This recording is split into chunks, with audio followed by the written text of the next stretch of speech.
and welcome back to Leisha Online. My name's Leisha Toy, and this is a space where I meet people from all walks of life who tell me their stories. I chat to people from charities to TV producers, and a lot of the time we discuss different issues through the lens of the arts, so I really hope that you enjoy.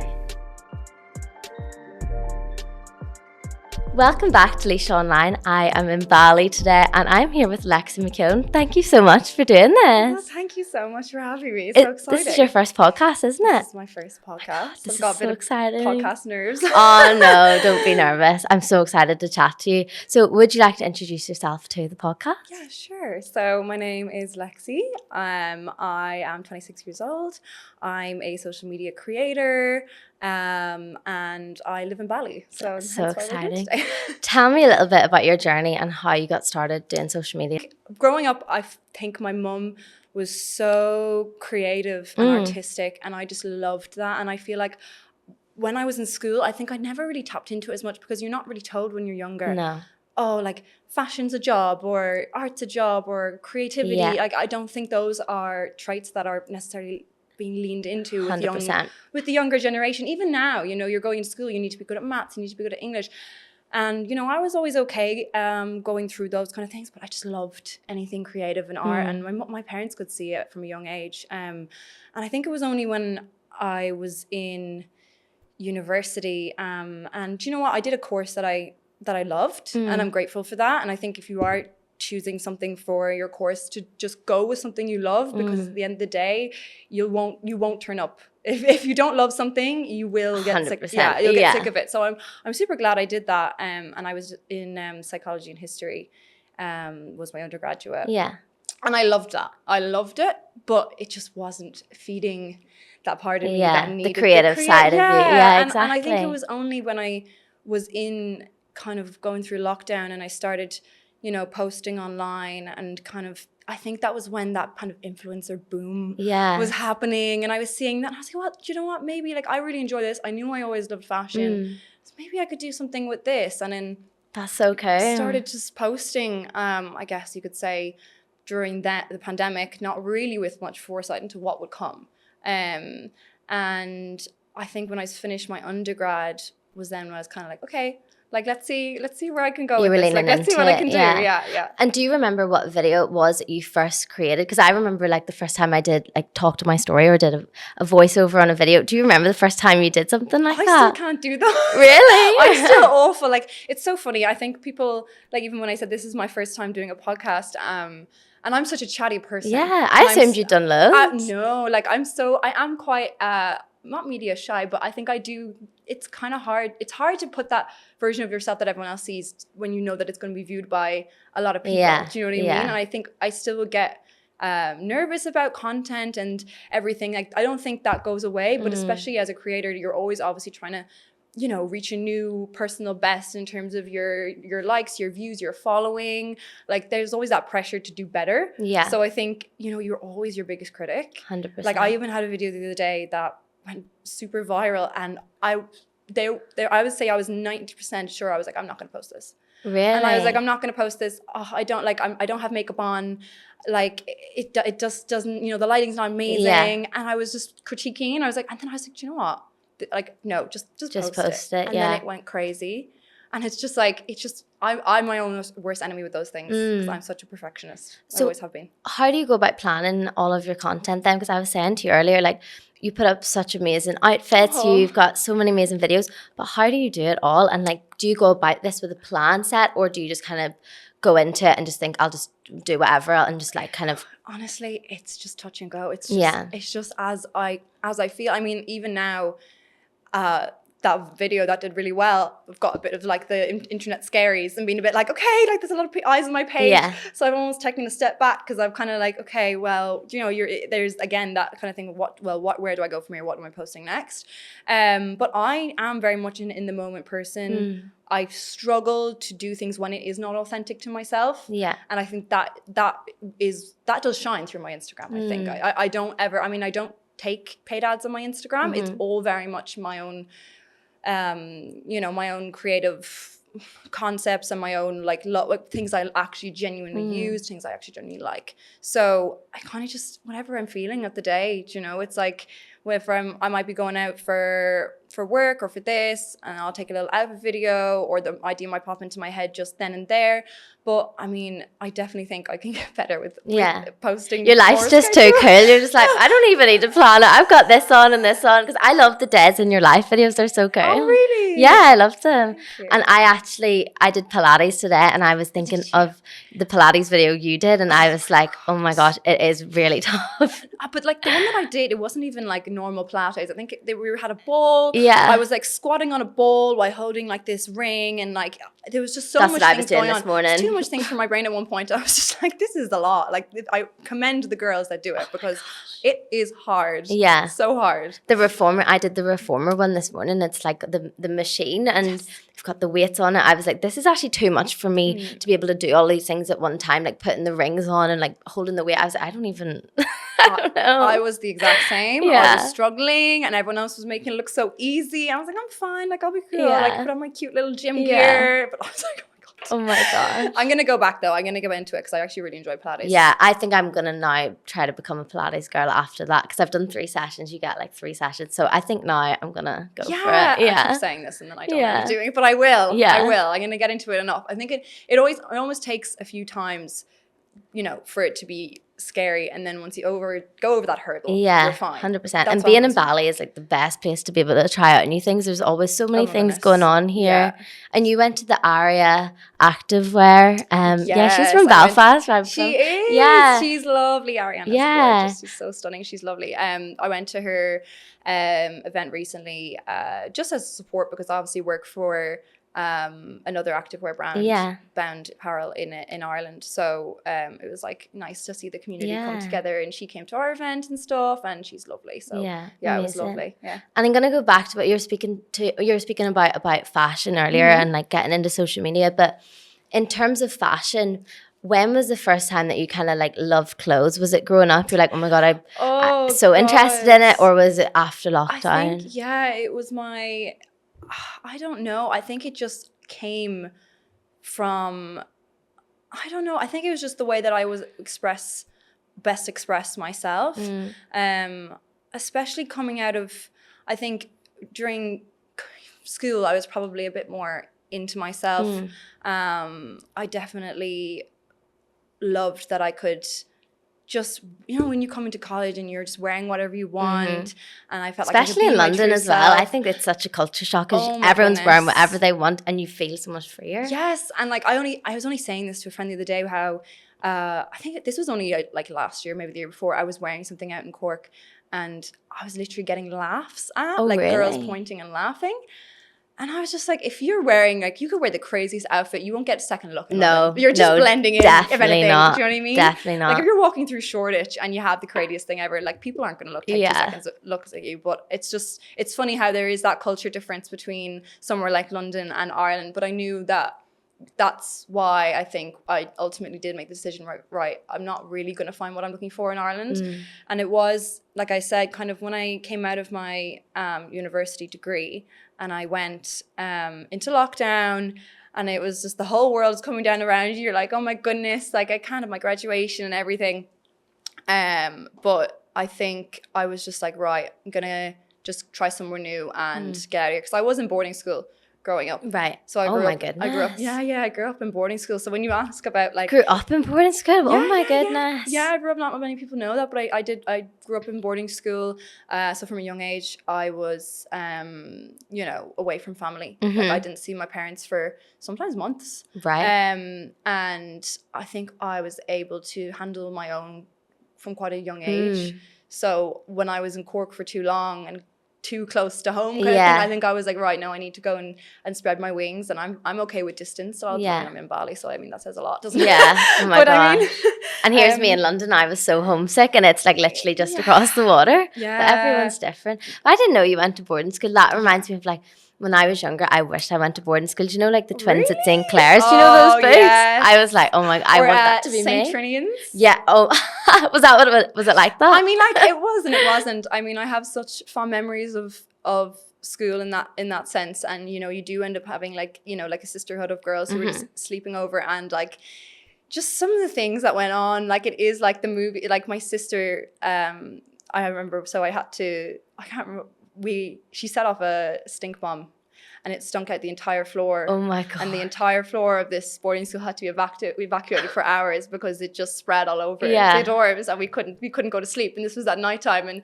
there's, the older years stealing your duvets and putting them in the showers. I got tied to a tree once.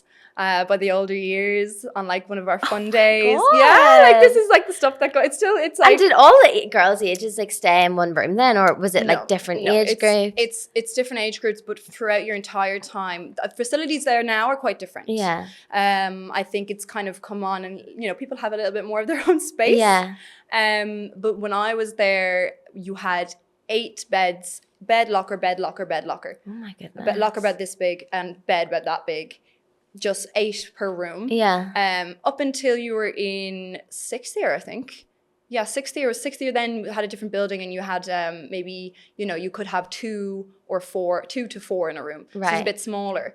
I think it had a desk as well. I can't even remember. It's been so long at this stage. But yeah, it is kind of like, now that I look back on it, and even with what it's like today when all the facilities that some people I know who have their kids in boarding school, cousins and whatnot, and the facilities there are quite different. But it was definitely such an experience to grow up like that. But I think it did give me a lot of independence. Did you enjoy it?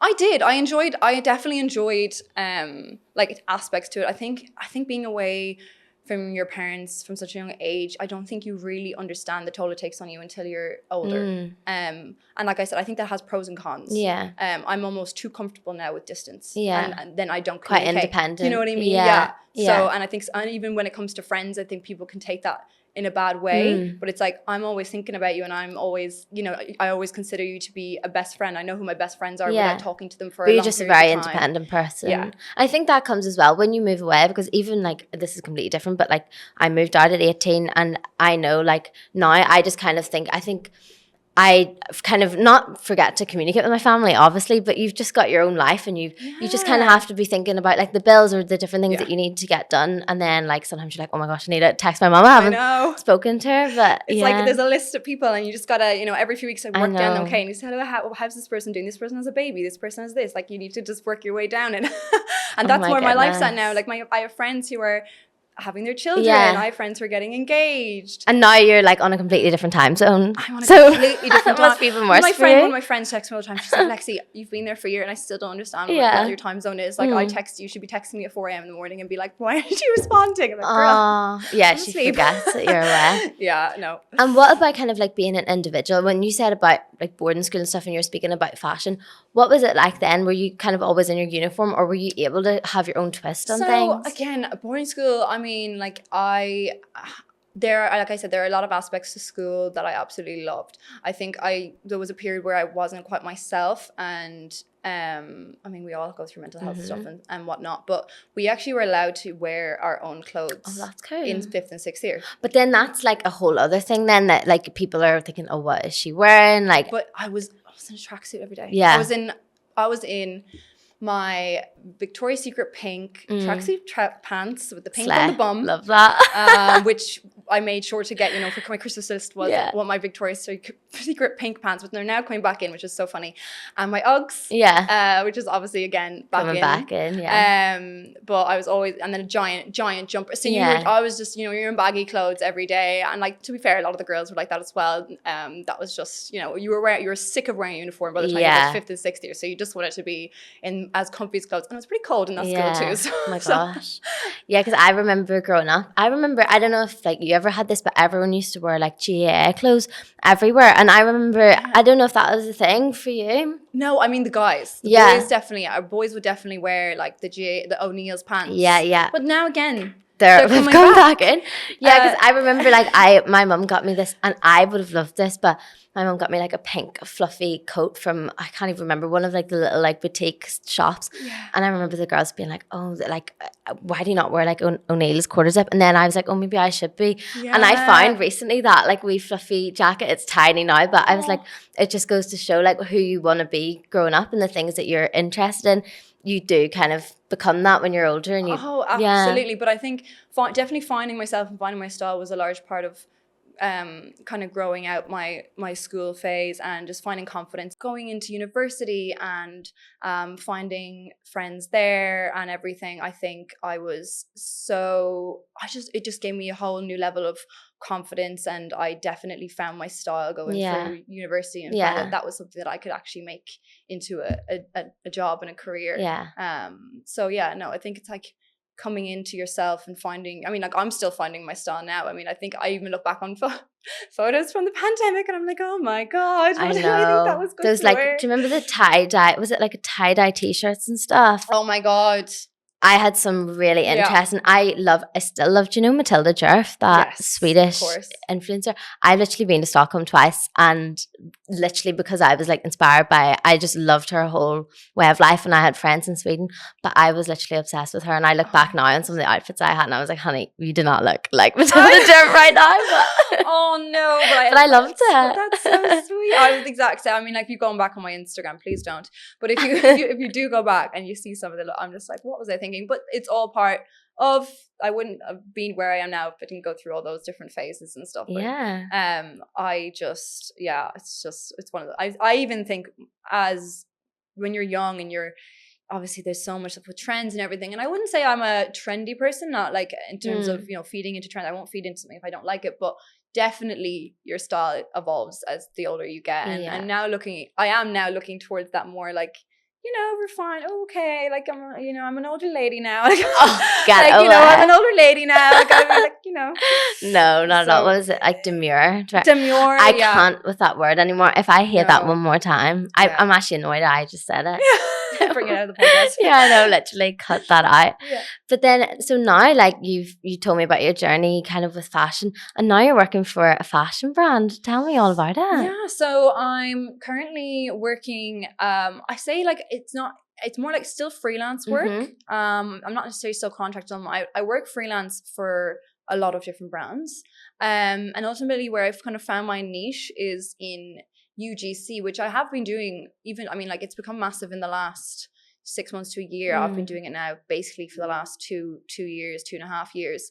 And that is basically where I'm making content for brands, but modeling in brands' clothes, but without a massive production. I mean, sometimes with a production, sometimes I'm still doing modeling and shooting for brands on that level, but they will send me the clothes and I will basically create the content for them, usually with a brief, sometimes without, depends on the brand. And one of the brands that I do work for additionally then is an Irish brand called Bound Apparel. And they are an athleisure brand. They were my first paid collaboration. And shout out to Abby and to Rian. But they are honestly a dream to work with. And it's so easy. I basically do all their creative. So I do their email, I do their social media stuff, and I basically do all their designs and kind of that is so cool. Help them with like, I guess, just like the creative direction in terms of, okay, what's cool? Like, what are the girls wearing? Like, what do I think? Just having an input on that kind of aspect. But it's just, they're great and it's super easy. And it's one of those things of coming over to Bali and allowing myself to obviously work within the social media stuff that I do, like I said, the UGC, but it's so great to have them there as well as a. And are they here as well? So Rian's actually here, but Abby is back in Ireland. She went back, so we were all here collaboratively during summer. And then Abby moved back home, but we're all always on calls all the time anyways. So that's basically like probably one aspect to my job. And then the other is making all the content for brands. Like I said, my main income isn't paid ads. I work, like I said, specifically making content for brands that they use on their social media, on their emails, or on their website. And how do you come up with these creative concepts then? Does your day look like you're getting out and kind of brainstorming ideas, or is it things that you see? I'm so fascinated by this. I would be lying if I said that this is all me. It's not at all. I mean, like, I'm working with a lot of great, amazing brands. Recent ones I can name Adanola, Bowen Tea, Sisters and Seekers, Rhode, that's so good. The Crypt, K Group Restaurants, UGG. there's I can't even think of any more on the top of my head right now. But I mean, like, I'm working with great brands, and it's so funny because people come to me and it looks like on my page that I'm not maybe doing any work at all, because it's all just stuff that I love on my page. But behind the scenes, I'm, you know, these brands are, I'm collaborating with them, and it's such an amazing experience, and there's such amazing people in their teams.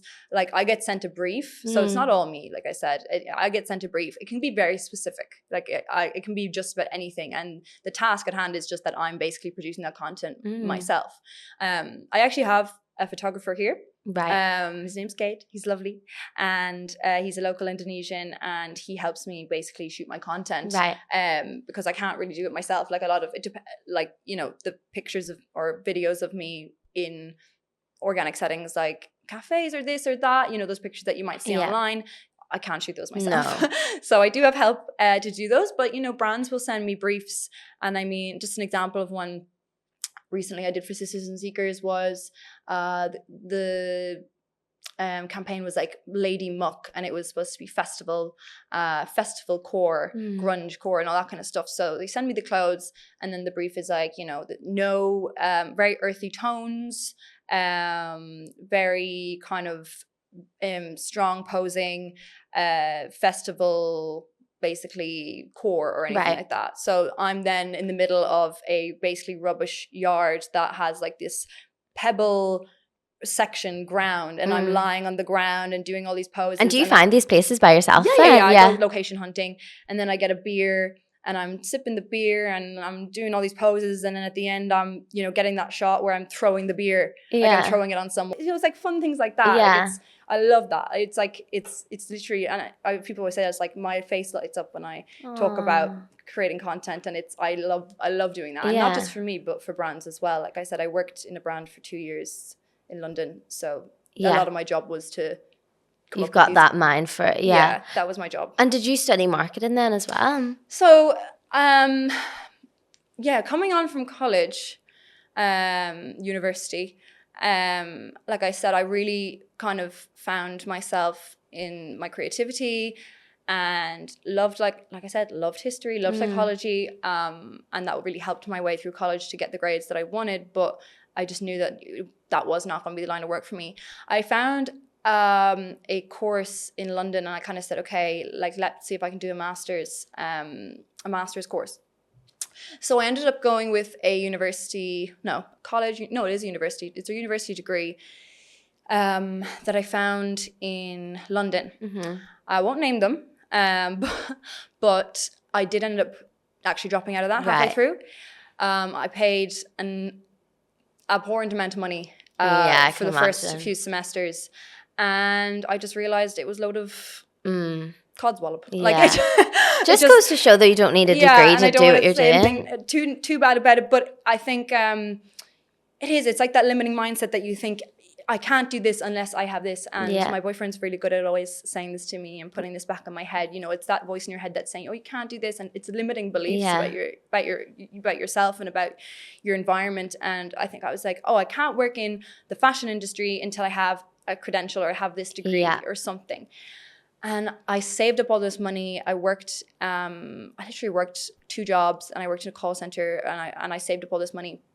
And my parents have always been very reserved when it comes to money provided to us as kids, which I think is an amazing thing to. Now I reflect back on it, and I think, you know, I would rather have them done that than to have given me all the money I wanted and allowed me to spend on whatever. It just gives you such a good, I think, value for idea of money and the value of it. Working towards something. And, you know, they said, you know, whatever you save for your master's degree will match it.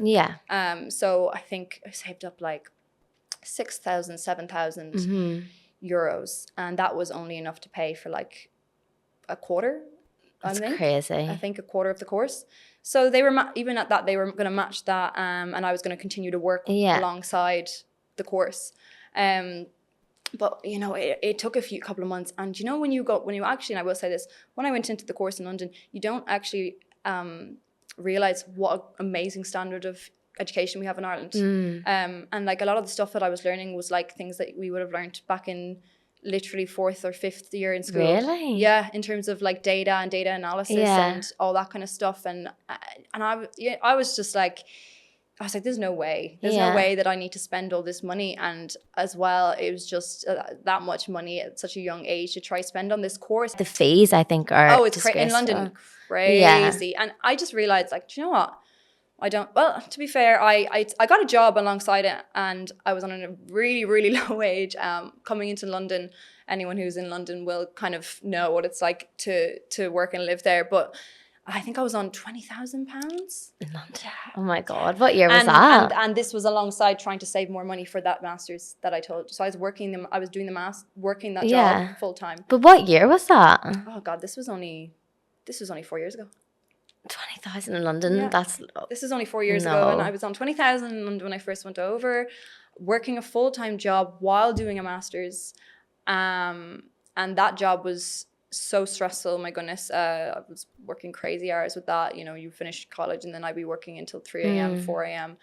You know, a lot of the finance girlies are probably doing that every day, so I commend you for doing that, but it just was not for me. And then I actually met a girl who on New Year's, and you know, when I went over there, I kind of spoke into the world that I wanted to work for this company, and then their job popped up, and she sent it to me, and she said, "Oh, you should apply for this, like whatever. This is exactly what you said." And I was like, "Yes." So I applied, and this was when I was still in the other job and still doing my master's, and I got the job, and it was a full-time job. It was an in-office job. I knew at that point, I was like, right, I need to make the decision. Like, this is the job that I'm doing my master's for. So why am I going to spend an extra £12,000, maybe, I think it was still about 15,000 to 20,000 pounds.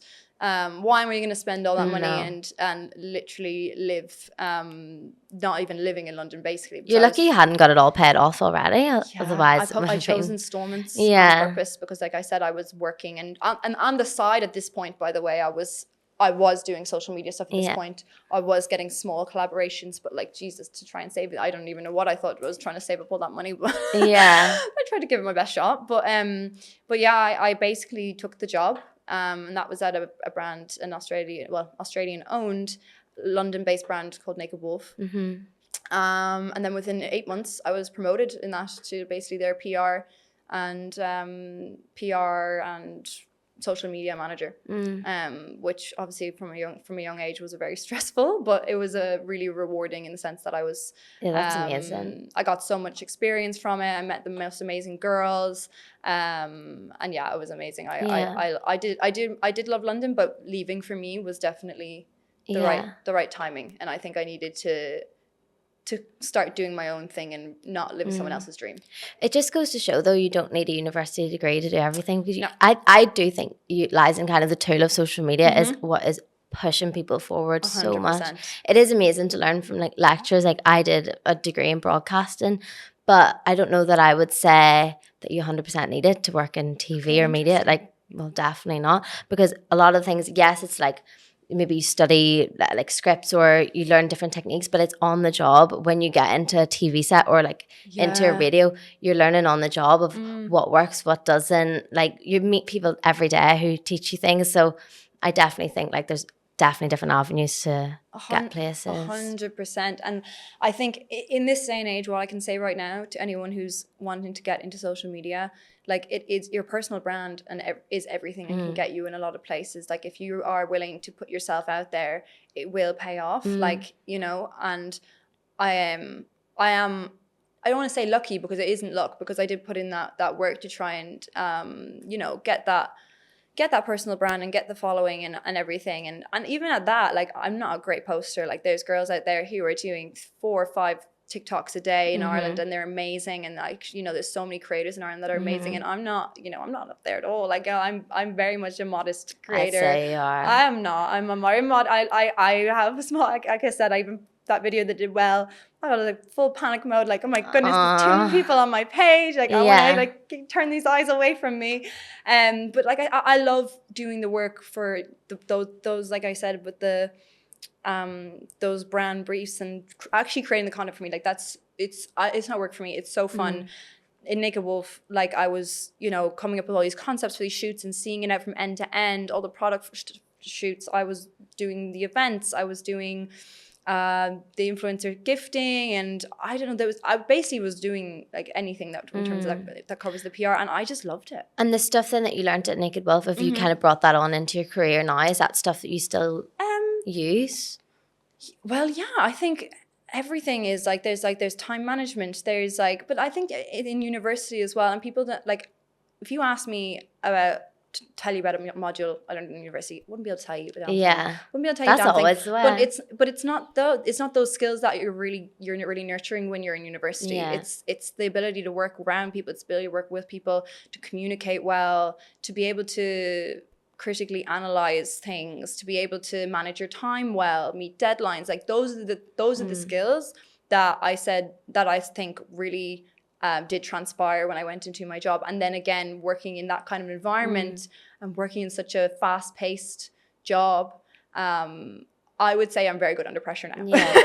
Like, you know, if a brand sends me something, like even I message you and say, look, I have this brand coming, I like to get my stuff done within 24 to 48 hours, and it's sent and it's boom and it's done. And, you know, brands have come back. That's a great quality to have. So not a procrastinator. The brand will work with you again, and you have that openness of communication. Hey, I'm just shooting them right now. You know, I'm shooting them right now. I'll send you over the thing by X time, and just keeping that line of communication open with someone. And I think that, you know, having those skills are definitely harbored when you're in an office environment. And there's definitely other things that I've brought from working. But again, like, it's not the be all and end all if you're not going to be in one of those jobs. Like, there are so many ways to get into social media and things these days. You know, I think just taking the first step and starting to post, because it is scary, and I still get scared. I was just about to ask you, like, you started in like probably one of the most difficult times, lockdown, when everyone is at home and they're on their phones and they're seeing what people are posting. So like and when I met you, I thought you come across as so confident. So like, what gives you the confidence to put yourself out there, and now look where you are today? Oh God, what gives me the confidence? I think it's just coming back to doing what you love and not caring what other people think. That's hard. And I think that's something, if you go back and we come back to what I was saying about school, I cared too much about what people thought of me. And that comes off, like whether you like it, whether you will come off as fake, or whether you come off introverted and into yourself, or whether you come off, you know, people can sense that. It's like that, you know, that anxiety of not being able to be your true self. And I think I've definitely completely like overcome that now, in the sense that, you know, I think with social media, it has been created as a divisive place. Yeah, it's divisive. I mean, the reason that things go viral is because it allows people to say whether they like it or they don't like it. That's very true. So it's kind of like, if you're able to handle both sides of that, then you'll be fine. But I would say it's not for the faint-hearted sometimes. No. But 100% you need to get to a place where you're fully confident and comfortable in your own skin, because you do take negativity from people, but you just got to let it bounce off you. You know, like that video again, like some of the comments on it, I find it so funny. Like, I'm just sitting there hilariously thinking about these people typing these things in their rooms and like where they are, and it's just bad, nasty things like that are a reflection of them more so than you always. And I think you need to be able to have that in your head, and that to not even be a negotiable for yourself. You know, that is coming from a place of someone who is not in a right mind. They're in a bad place, and they're trying to project that onto you. Definitely, because why are they sitting on their phones writing hate comments? Like, what? Get a life. Exactly. Yeah. Because I was thinking, like, sometimes I'll think of what most people think, especially when I was starting. Now I don't really care as much, but like, what will people think if I'm like putting myself out there? But I can't remember. I think it was maybe my boyfriend said this to me as well. He was like, if you look at yourself through the perception of people all the time and not your own life, you'll get so stuck behind, and other people will be progressing and you'll still be stuck in the same place. Because at the end of the day, it doesn't really matter what people think of you. It's what you perceive yourself to be. Because I'd be a believer, I don't know if you are, in like manifestation, that like good, if you put out good energy, it comes back to you. Absolutely. Be kind. Everything comes back around. Everything's connected. I'm a huge believer in that. And I just think that, you know, today it's hard. I get it. Like, you always are going to compare yourself, but comparison is the thief of joy. Yeah. And there's no point if you're going to sit and wallow. I mean, you're not going to get anywhere at the end of the day. You just go out and do, because I'm telling you as well, a lot of the time it is in your head, and you think people care a lot more than they do. Exactly. And people don't care. That's the They thing. don't. People actually don't care. And even if they do, it's for a split second and it's gone. But like, exactly, you're making money out of it. You know what I mean? If you're going into social media with a serious, you know, to try and like make money, that's your job. Like, that's like, you know what I mean? You wouldn't be there sitting there laughing at someone else's job. You know what I mean? That is how you're making money. It's your living. It's your livelihood. So I think the first step for anyone would just be getting over that mental blockade of caring what other people think, and realizing that it's just, that gives you, that will not serve you at all. And once I was able to do that, I was able to just. So how did you do that then? Like, was there a defining moment for you? I think it was just being, again, authentic to myself with people, and wearing what I wanted to wear, and just being my authentic self to people, and people will find you. You're right. People will find you when you're your true authentic self. I think you don't have to go searching for it, and that comes with friends. That means that's with friends, with boyfriends, with whoever you want to be around. But I think it was definitely moving into university and finding myself again, and you know, not having that tag in my mental tag I had in my head, letting go of the mental tag, that limiting beliefs again that was telling me, oh, you know, the things that I went through mentally with school and everything, not having the victim mindset, being like, oh, this has happened to me, whatever, like I would have done when I was younger. You know, life goes on, everything moves, you just got to move with it. And just being able to be like, no, there's so much ahead of me, like I've got to do so much. And even if you're sitting there thinking, well, that doesn't really apply to me, and like, how can I apply that?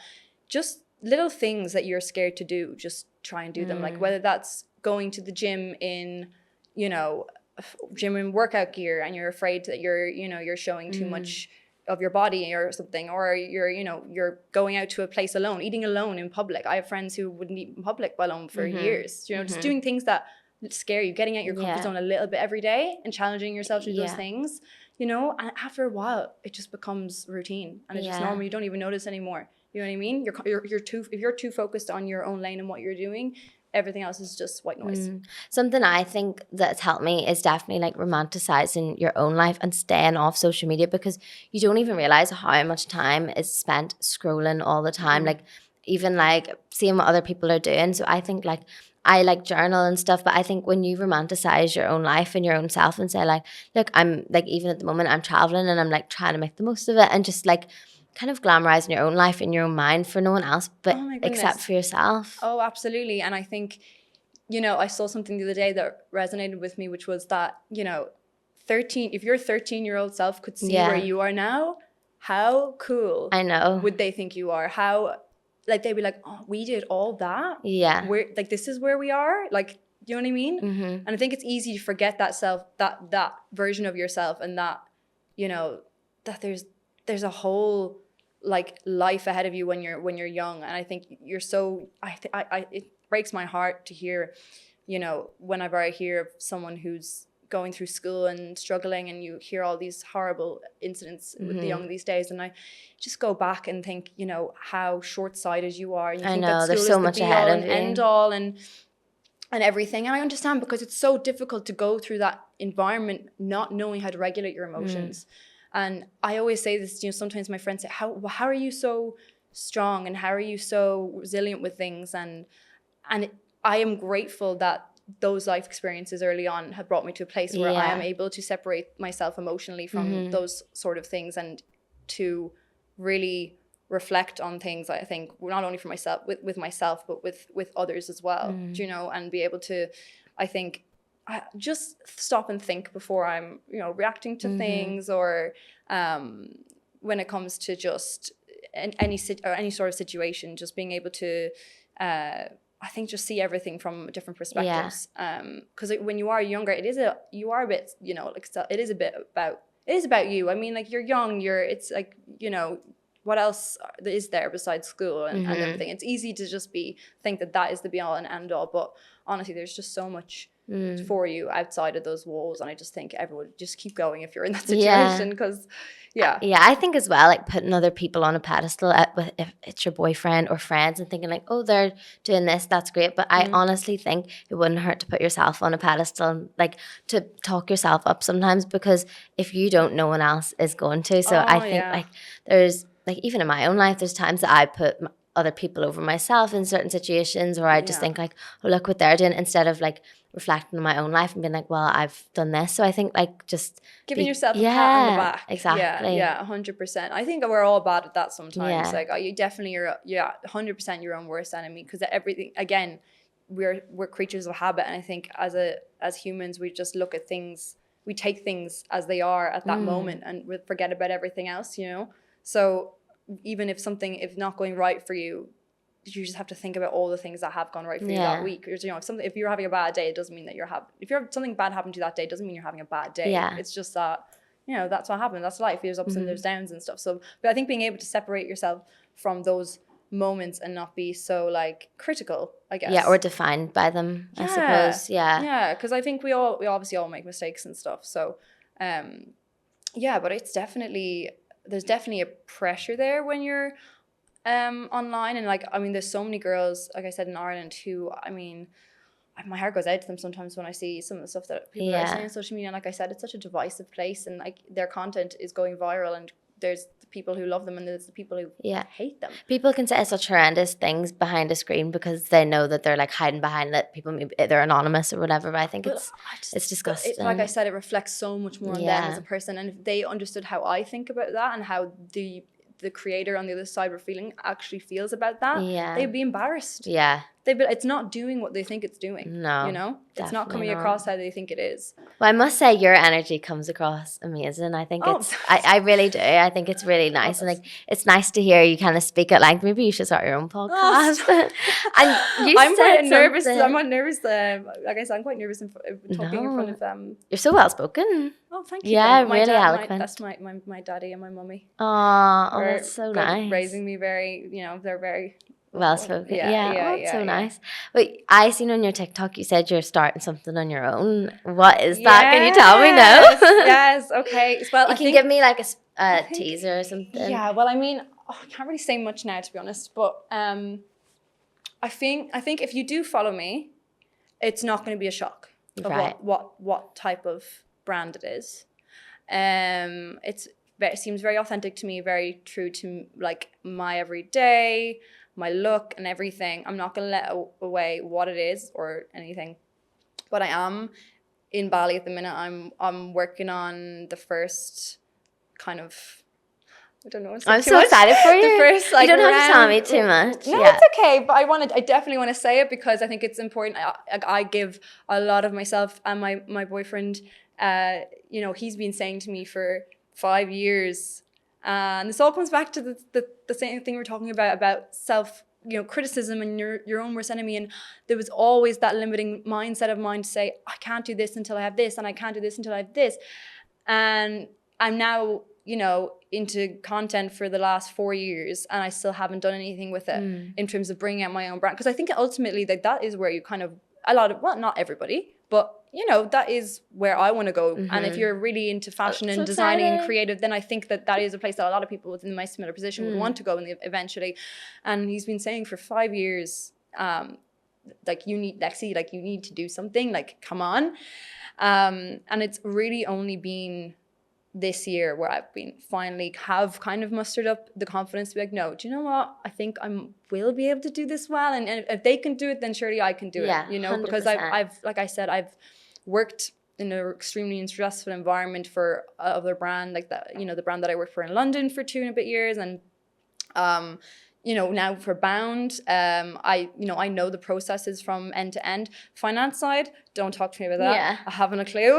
but I have 3 family members who are accountants, so I will I will be asking for their help. That's so exciting. But I am ready now to step into my own shoes a bit more and do something, because I just think there's only so long that you can live out someone else's dream. Yeah, we spoke about this earlier. And I think I realized that living in London and everything, like I said, it was such an amazing experience, but even unless you're on, like, even when you're on like so much money, it's easy to get sucked into all these other things. And when you're not focusing on like what you're doing yourself, it's, you know what I mean, you kind of can lose sight of the bigger picture, and again, that short-sightedness.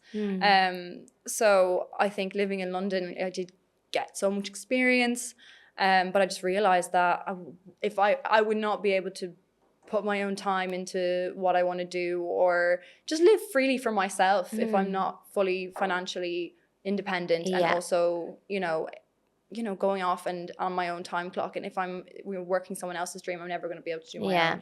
That's really good advice. You said that earlier and it actually really resonated with me. Like, I've thought about that before, that like if you're working for a TV company, you're working for whoever owns the company, you're working on the programs they love. Obviously you love them too if you're working on it, but it does feel nice to, even with me and this podcast, I create my own content. So it's so nice.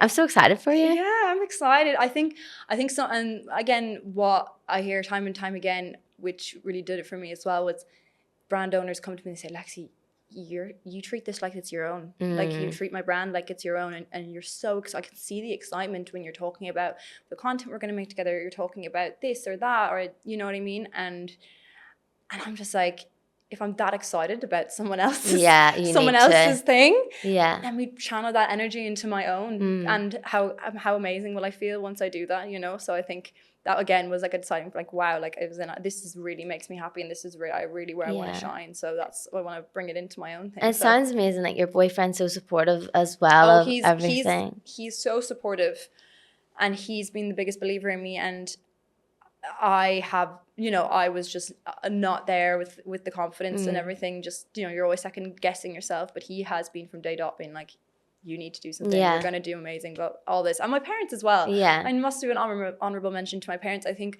going into the creative industry, especially when I had, mentally I was so unsure of myself when I was younger and what I wanted to do. And my sister, who's literally Einstein, she is one of the smartest people I know. She's amazing, and she went straight into an accounting job in London from a young age, and everything seemed so lined up for her. And I was there like, what the hell am I going to do? Like, well, I'm not good at that. I'm not good at maths. But everyone's path's different. Yeah, exactly. But my parents have been such an inspiration for me, and such a big supporter in doing what you love and doing what you're good at. And they, my mom.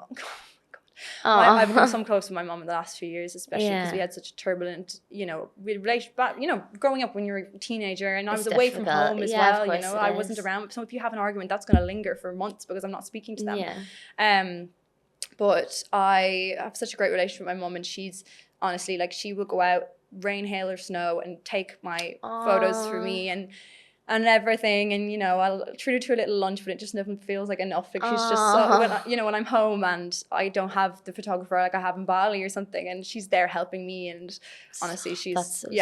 And she's really artistic as well. So I don't even have to tell her what to do. Everyone else, I'm like, camera here, this angle. My mom just gets it. And do they watch your content and stuff? They watch. They follow along. They are showing. I get so embarrassed. Like, my dad is just so like sweet. Showing your content to Tom, Dick, and Harry down the road, and it's like, I'm my mum, and she's sending it in, and they're so supportive, and almost to the point where I'm like, guys, like, relax a little bit. And they think as well, like I said, I'm not a very big creator. I'm very small. I'm small page, I comparison to amazing Irish creators out there. But to my parents, it's like, of course it is. You've done amazing. Like, you're killing it. Like, oh my goodness, you've got this many people following you. You're very modest. And they're so supportive of it, which is really, really nice to have. It's really the people that you keep around you as well. Is like, I think, like, if you're around people who are kind of putting you down, like, not outwardly, but like kind of giving maybe sly comments here and there, you won't want to post. I've had my fair share of fake friends. Me too. And it's sad because I think it's always people maybe who you don't even expect it to be. But I think growing up as well, it's something you have to understand. Like I said, the good people will follow you when you're your true authentic self. Like, the people who are meant for you will find you, and like, those will be your friends. And when you're young and you have, you know, these groups and everything in school, like if you have, my dad always said to me, like, if you get to 30 years old and you have 3 good friends, you've done really well. I think so too. And he always said that to me, and now I'm older, I get it. Yeah. And I know who my best friends are, and I know the girls who I can rely on, like, do you know, whatever I need, I know the girls who I can rely on, who will pick up a phone for me just like I would do for them. And it's like that two-way like situation. Like I said, I'm not the best communicator in terms of I'm in Bali, I'm off doing things, but I don't need to talk to them for months. And it's like we never left whenever I see them. You know, it's like, and that's the friendships that I think I know that this is a for life person. You know, even if it's only subtle and it's maybe like, it's not that they don't support you, but they maybe just judge it a little bit. I think that can have such a knock-on effect on your own confidence. And you know, like, especially if it's public. I mean, you know, if you're commenting something on someone's video and it's not fully supportive, and even if it's satirical or whatever, to anyone else watching that's a negative comment. Yeah, definitely. And even if it's, you know what I mean? And if that's happening again, it can be quite like, you know, or even if they're not supportive at all, you know, if they're kind of like, you know, I don't know, not engaging not with commenting. anything. I find that a real red flag. If you could be doing something for ages and like posting or whatever, and your like best friends don't comment or like it, or like, but I'm actually lucky. Like a lot of my friends would like post my stuff on their stories, and I think that's a sign of like a really good friend. You need to be to this hype queens. Yeah, I mean, honestly, the same way I would be for them. You know, girls who are my friends, some of my closest friends, and they're not creators or anything, but they're posting, and I'm just like, you look amazing, like you're so hot, like, you know, just hyping each other up and everything. I think it's definitely important to have that circle. But like I said, I think it is good to when you get older, you know, you don't want to have a hugely massive close circle. It is like that inner few people, and you can still be friends with them. It doesn't mean to say you can't be friends with them. It's just like it's okay to know in yourself who your real friends are, definitely. And know where the others stand, and who you can go to in a place of distress or whatever it is. I have a friend, I know she's going to be listening to this, is why I'm going to say it, because she supports everything I do. She basically works in fashion, like accessories and stuff, but she does all of this stuff, but people wouldn't really know. She gives me so much advice. Like she's made little graphics for me before, like helped me get like different guests. And she like genuinely, she's like, one day, like I was feeling a bit down about the podcast, she sent me a vision board on Pinterest and was like, this is my vision for like what you should be doing. That's a true friend. Like, I know she'll be listening. I'm not going to say her name, but she knows who she is. Oh, I love that. Yeah. Well done to her, because honestly, like, she's also doing so well. That little bit of support, and it doesn't have to be much, but honestly, that goes such a long way. And it's especially when you are, I think, as a creator, there's a lot of hate around the media at the minute of creators in Ireland, isn't there? I know. My God. Oh yeah, it's crazy. It's funny because I automatically say creator now instead of influencer, because there's so much hatred around that word and negativity around it. So when I go to say things, I do say I'm a content creator, which is true in the sense, because I don't necessarily think my influence, maybe I have an influence, but I'm not really promoting things online. I'm not looking for sales online. That's not my market, I guess, from doing the UGC stuff. So I think, you know, I do always refer to myself as that, but at the end of the day, I am still what I am. I am in that influencer space. But like, I think when there is like that kind of that weird taboo in Ireland, obviously it's so small, and I understand like it can be different if your friend is doing something like that. It's completely outer space world to you, like you don't really get it, but that small bit of support that you just explained, it goes a long way. It goes a really long way. It does. Like, as in, you can feel like like I hate to say it sounds so cliche, but like, you know, there is these people put on their lives on the screen, and like I said, if social media is there to be divisive, because it's only the most viral videos that you end up getting the negativity on, because people dissociate you whenever there's more people watching. You know? And it's just important that if you have friends who are, you know, equally, you know, might seem like their life is amazing because they're putting all this stuff on social media, but like they could be the ones who are suffering in silence as well. You know what I mean? Absolutely. Like I think that there is a lot of negativity being spread around in Ireland at the minute on the online space, and I can see it taking a toll on some girls, and it's awfully heartbreaking. And like I said, I'm grateful that I've gone through so much mental just I think a lot from a young age, that I can now regulate my emotions well. But I think a lot of these girls, you know, they're still really young and they're going through this. And I feel so awful that even people that, you know, there's people out there in the same country and continent of me that are doing this. You know what I mean? I think it's so crazy. It's mad. Yeah. To be honest. Well, you're not in Ireland anymore, though. Tell me about Bali. I'm visiting at the moment, but we got the time to do this podcast and I'm backpacking, but you live here full time, don't you? I do. Tell me all about it. So, I guess will I start where kind of when I moved over, will I? Everything. And I actually have so many questions to ask you just on my own personal questions about like the ask me anything you want. Hair situation here. I'll tell you everything. Okay. I'll tell you all my secrets. I can tell you everything. So I moved to Bali about a year ago. I think we were in London and I took the initial jump for London and I was like, this is what I want to do. My boyfriend was so accommodating and he went with me and he got an amazing job. He was in tech at the time. And I think when it came to that 2.5 year mark, we were like, right, like, okay, what are we doing? Don't know if we want to stay in London any longer. He was the one who kind of put the idea of, okay, well, why don't we go to somewhere like Bali? I was like, oh my God, Bali? Yeah. And like, it seemed so foreign to me. I would have thought that would have been your idea. No, it wasn't my idea. It was my boyfriend's idea. And as someone who, like I said, I've been away from home my whole life, but I had never been to Asia. And I was just like, oh my God, like that's so scary. But again, I think getting out of your comfort zone is like every few years you should be looking to get out of your comfort zone, like whether that's changing jobs, changing countries, whatever it is. So I was just like, do you know what? Okay, I need a few more months. So he actually flew out earlier than I did. Oh, right. Yeah, he flew out earlier than I did, but I needed a few months to gather myself. Like I said, I was in London, so I was like, right, you better get those savings together. Come on, Lexi. Oh my God, it's so hard in London. and like I said, I hadn't been doing content full time, so I was not on a full-time wage with content at all. When I came over to Bali even, and this was only a year ago, not even a year ago, bear in mind, I was not on enough money to really sustain myself. So I just got my Bound. I had my collaboration with Bound where I brought out a collection with them. Yes. And obviously that went so well. And they were like, look, we really want to work with you and have you in as a creative for the brand. So I was like, right, I have an offer here, which I can basically do from wherever in the world I want.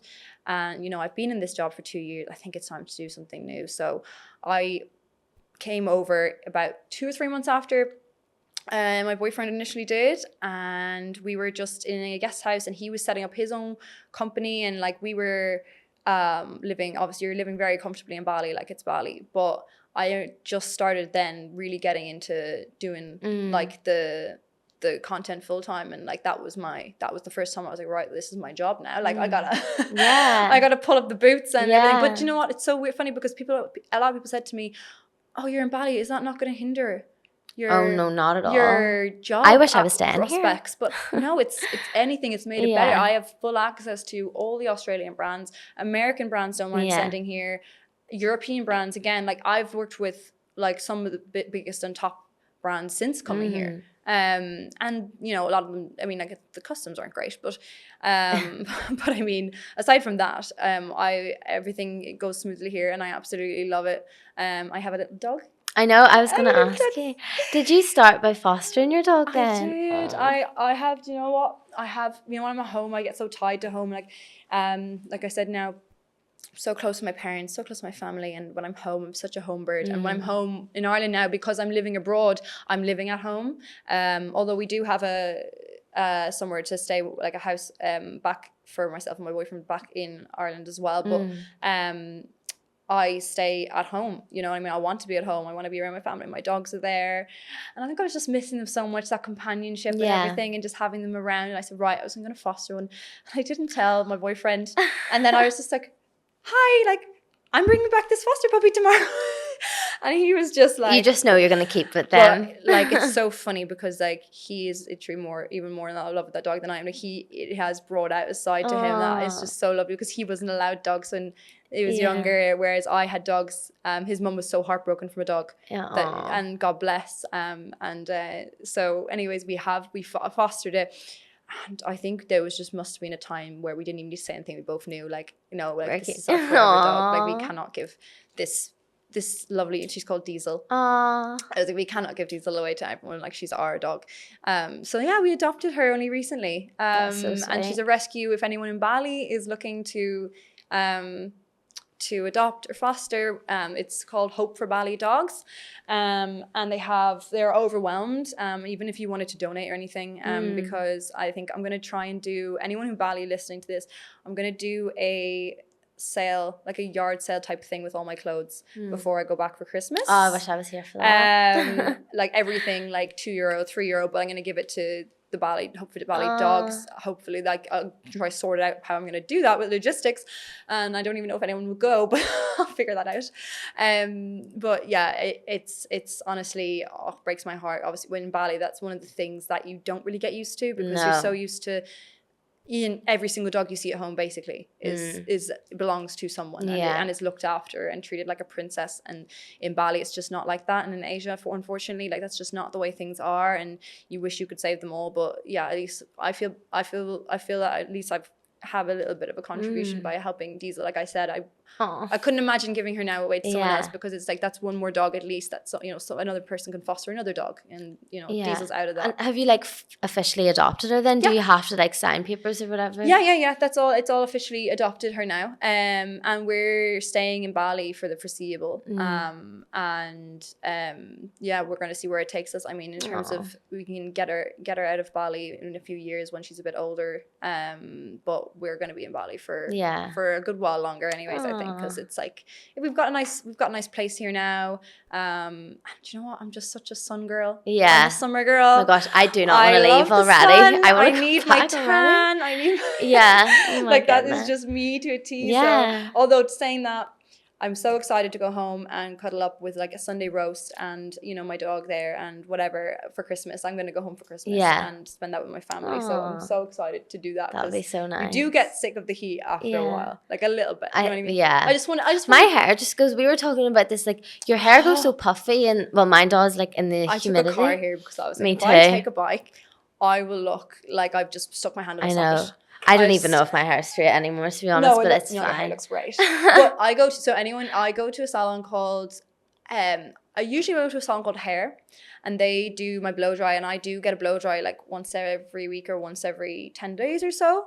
And that's how I wash my hair. And that's not even for reasons like, okay, yeah, I love getting my blow dry, I'm not gonna act like I don't, but just more so because they have the filtered water and they have the clean water in the salon. So I try not to wash my hair. It's only about £5 or something, isn't it? No, so it actually, do you know what? Since I've come a year ago, it's interesting even to see this as someone who's only lived here a year, so I'm not in no way a veteran when it comes to living in Bali, but the prices have gone up a lot. Really? Yeah, prices have gone up a lot. You can see the differences on ordering food on Grab. Now you can still get, like, I did a video on TikTok the other day about what I was eating, and some people were like, oh my God, you eat that, but like it's delicious. And it cost me, I think one portion of this rice chicken dish was like, I think it's like 70 cents, maybe less. I think the cheapest one you could get is about 50 cents. Yeah. But it's not the norm now. The prices are more expensive than that usually, aren't they? Like, that's, like I said, that is a very local place. So the locals are going to order that if they're ordering Grab. It's called the warung. It's a warung. Yeah, so that means local. warung. So if you see anything with Bali, it says warung, that means local food. Yeah. But some places put it at the end for kind of like the, a warung, but it's not really a warung. It's still, it's still very much Western prices. But the Western prices stuff, still cheaper than Ireland, and like Ireland prices are crazy. Yeah, it is. Still cheaper than Europe, but it's definitely creeping up. Like, it's not as cheap as it used to be. And same goes like for back to the salons and stuff like that. My blow dry in that regular place is €20. What? Oh my gosh. €20. But I recently discovered a salon in Seminyak, just on the border, and I think it's like €6.50 or €7, maybe €8, maybe max.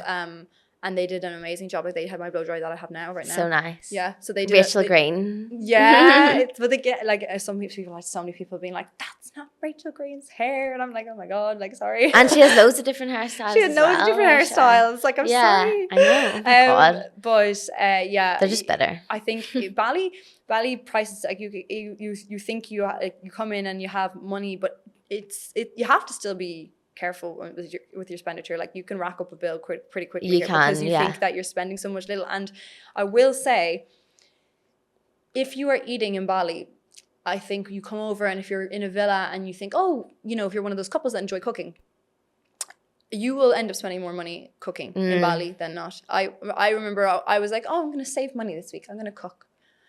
Biggest mistake. I think I did a food shop for 3 dinners, and it cost me close to €200. Yeah, it's the grocery shops are so expensive. I don't know enough as a non-local to know where to shop.